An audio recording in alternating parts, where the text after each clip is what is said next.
Hello guys, तो देखो अभी हम लोग नेक्स्ट चैप्टर स्टार्ट कर रहे हैं जो कि है मॉलिक्यूलर बेसिस ऑफ इनहेरिटेंस। तो इस चैप्टर को मैंने अनअकैडमी पे कवर अप कर लिया है, पहले ही बहुत पहले कवर अप कर लिया है। तो उसमें बहुत सारी चीज़ें, बहुत सारे पॉइंट्स मैं पहले बता चुका हूँ, ठीक है। तो वहाँ पे आप जाके उससे देख सकते हैं।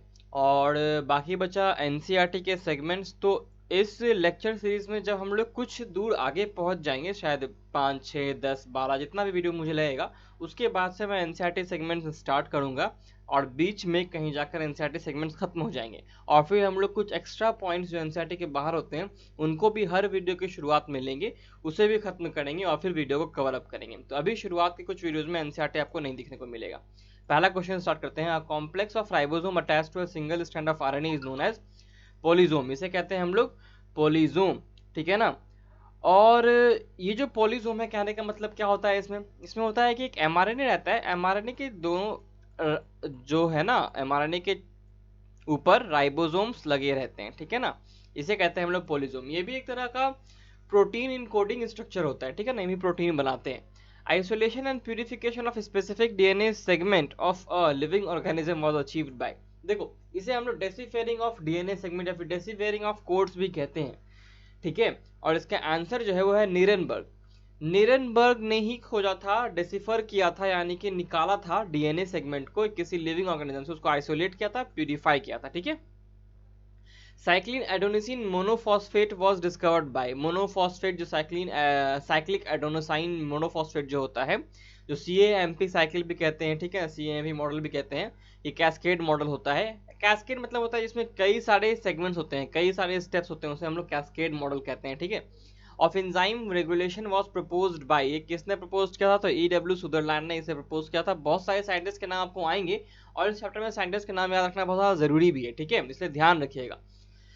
जहाँ पे इंपॉर्टेंट ज़्यादा नहीं होगा मैं बता दूंगा कि कहाँ पे इंपॉर्टेंट नहीं है। यहाँ पे ईडब्ल्यू सुदरलैंड इंपॉर्टेंट है, कैस्केड मॉडल इन्होंने दिया था, सीएमपी साइकिल के बारे में बताया था। Genetic information DNA molecule is coded in the form of, देखो जेनेटिक इन्फॉर्मेशन जो होता है डीएनए मॉलिक्यूल में वो किस तरह से कोड होता है, तो बताना क्या है, कैसे कोड होता है। तो ये होता है सीक्वेंस ऑफ न्यूक्लियोटाइड में code.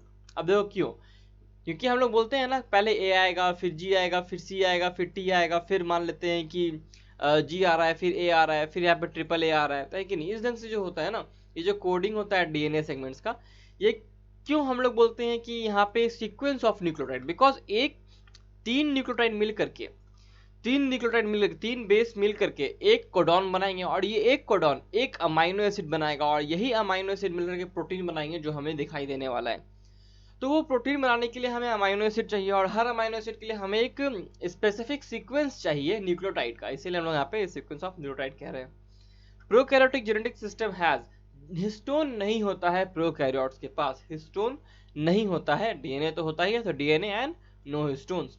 The polymerase chain reaction is a technique that PCR Kary Mullis, PCR जो टेक्निक होता है ये क्या है, इसमें से बताना है। तो देखो पीसीआर में हम लोग डीएनए का ही रेप्लिकेशन करते हैं, लेकिन वो इन विवो नहीं होता, इन विट्रो होता है।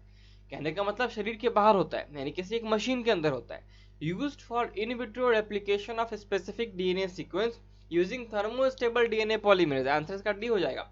क्यों यहाँ पे थर्मोस्टेबल कह रहा है? क्योंकि हम लोग इस पीसीआर को 72 डिग्री सेल्सियस के आसपास करते हैं, वहां पे हमें थर्मस एक्वाटिकस बैक्टीरिया का डीएनए पॉलीमरेज चाहिए होता है, जो कि थर्मोस्टेबल होता है, जो कि 72 डिग्री सेल्सियस पे भी काम करता है। क्योंकि हमारा अपना डीएनए पॉलीमरेज इतने डिग्री सेल्सियस पे काम नहीं कर सकता, ठीक है। ये क्वेश्चन भी आएगा, नेक्स्ट क्वेश्चन देखो वही लिखा हुआ है। क्यों? इसका रीजन जो है, इस क्वेश्चन का जो रीजन है, जो पहला वाला हम लोगों ने क्वेश्चन ये देखा 6 वाला, इसका रीजन जो हमें इस क्वेश्चन में दिखाई दे रहा है। If an isolated strain of DNA is kept at 80 to 20 degree Celsius then, देखो डीएनए पॉलीमरेज एक तरह का एंजाइम है, ठीक है, लेकिन उसी चीज से आप इसको भी समझ सकते हैं। डीएनए किसी प्रोटीन को, एंजाइम एज ए प्रोटीन, तो किसी भी प्रोटीन को जो हम लोग ज्यादा टेम्परेचर पे हीट करते हैं तो क्या होता है, वो डी नेचर हो जाता है, ठीक है ना। तो उसी तरह से यहाँ पे देखो जो डीएनए होता है, जो डीएनए का स्ट्रक्चर होता है वो बहुत ज्यादा कॉम्पैक्ट होता है। डीएनए जो आपको इस ढंग से दिखता है ये हेलिक्स स्ट्रक्चर है इसका, ये हेलिक्स स्ट्रक्चर है, ठीक है ना। लेकिन डीएनए होता है बहुत हद तक कॉम्पैक्ट, इसमें हेलिक्स स्ट्रक्चर भी साथ साथ रहता है इसके, ठीक है ना, लेकिन बहुत कॉम्पैक्ट होता है। लेकिन जब उसको आप लोग हीट कीजिएगा तो क्या होगा, ये अनकॉइल हो जाएगा हेलिक्स में, इस हेलिक्स में अनकॉइल हो जाता है। ज्यादा हीट करने पे हाइड्रोजन बॉन्डिंग भी इसका टूट जाएगा, दोनों स्ट्रैंड अलग अलग भी हो सकते हैं। आंसर होगा इसका डी, क्योंकि यहाँ पे सीधा सीधा बोल रहा है आइसोलेटेड स्ट्रेन ऑफ डीएनए, जो कि हम लोग आइसोलेट किए हैं। आइसोलेटेड डीएनए कभी भी आप लोग को नॉर्मल डीएनए एक स्ट्रेन के एक हेलिक्स के रूप में नहीं दिखाई देगा, ठीक है ना, वो कॉइल्ड स्ट्रक्चर के रूप में ही रहेगा। जब उसे आप हीट कीजिएगा तब वो अनकॉइल होकर के हेलिक्स बनेगा। Anti parallel strand of DNA molecule means that, हम लोग बोलते हैं कि जो हमारा डीएनए मॉलिक्यूल होता है वो एंटी पैरेलल मूव करता है ना, यानी इस ढंग से बेस पे रहते हैं। तो ऐसा कैसे बोल पाते हैं हम लोग? ऐसा इसीलिए बोल पाते हैं क्योंकि एक स्ट्रैंड पे हमें फॉस्फेट मॉलिक्यूल दिखाई देता है और एक स्ट्रैंड पे हमें OH मॉलिक्यूल दिखाई देता है। इधर फॉस्फेट दिखाई देता है और इधर OH दिखाई देता है। तो इससे क्या होता है ना, हमें क्या लगता है कि अगर फॉस्फेट को अगर हम लोग हेड माने या अगर हेड है तो दूसरा वाला का हेड इस तरफ है, इसका मतलब, या फिर हम लोग OH को हेड माने तो इसका हेड इधर है तो इसका हेड इधर है। आप लोग किसी को भी हेड मान सकते हैं, लेकिन फिर भी दोनों तरफ का सेम हेड एक तरफ नहीं आएगा, ठीक है ना। जब भी स्ट्रैंड अगर बीच से काटिएगा, अगर आप किसी एंजाइम से तोड़ने की कोशिश कीजिएगा तो इसी ढंग से टूटेगा हमेशा। वो कभी भी दोनों साथ साथ फॉस्फेट नहीं दिखाई देगा, कभी भी दोनों साथ OH नहीं दिखाई देगा। तो यहाँ पे क्या हो गया, फॉस्फेट इधर, ये फॉस्फेट इधर, तो ये पैरेलल तो है क्योंकि दो पैरेलल लाइन जिसमें बीच में एंगल सेम रहता है, एंगल का कोई चेंज नहीं होता, उसको पैरेलल कहते हैं। लेकिन चूंकि जब हमें हेड और टेल का पोजीशन दिखाई दे रहा है यहाँ पे, इसलिए इसको एंटी पैरेलल कहेंगे क्योंकि हमें अलग अलग दिखाई देता है। आंसर इसका ए हो जाएगा। The phosphate group at the start of 2 DNA strand are in opposite position, pole बनाता है, पोलैरिटी बनाता है, ठीक है। Which site of tRNA molecule hydrogen bonds to a mRNA molecule. देखो कहने का मतलब क्या है कि एक एमआरएनए है हमारे पास, उसमें बहुत सारे कोडॉन्स हमारे हैं, ठीक है ना, बहुत सारे कोडॉन्स हमारे पास हैं। यहाँ पे राइबोसोम का पहला पार्ट है, फिर दूसरा पार्ट भी राइबोसोम का यहाँ पे है। यहाँ पे टीआरएनए जब आएगा, यहाँ पे जब टीआरएनए आएगा, जब ये टीआरएनए आएगा तो यहाँ पे क्या बोलते हैं, इसके पास एंटीकोडॉन होंगे। यहाँ पे अमाइनो एसिड जुड़ा हुआ होगा, ये एंटीकोडॉन यहाँ आएगा और इस 3 से पेयरिंग करेगा। हमारे तो यहाँ पे 3 न्यूक्लियोटाइड पेयर है, सॉरी न्यूक्लियोटाइड यहाँ पे हैं 3, और इस 3 न्यूक्लियोटाइड से, इसके पास जो 3 न्यूक्लियोटाइड होंगे इनसे ये पेयरिंग कराएगा, ठीक है ना, बेस पेयरिंग होगा। और ये जो 3 बेस हैं इन 3 बेस से ये मिलेगा और ये फिर यहाँ पे अपना अमाइनो एसिड को यहाँ पे जोड़ देगा, ठीक है ना।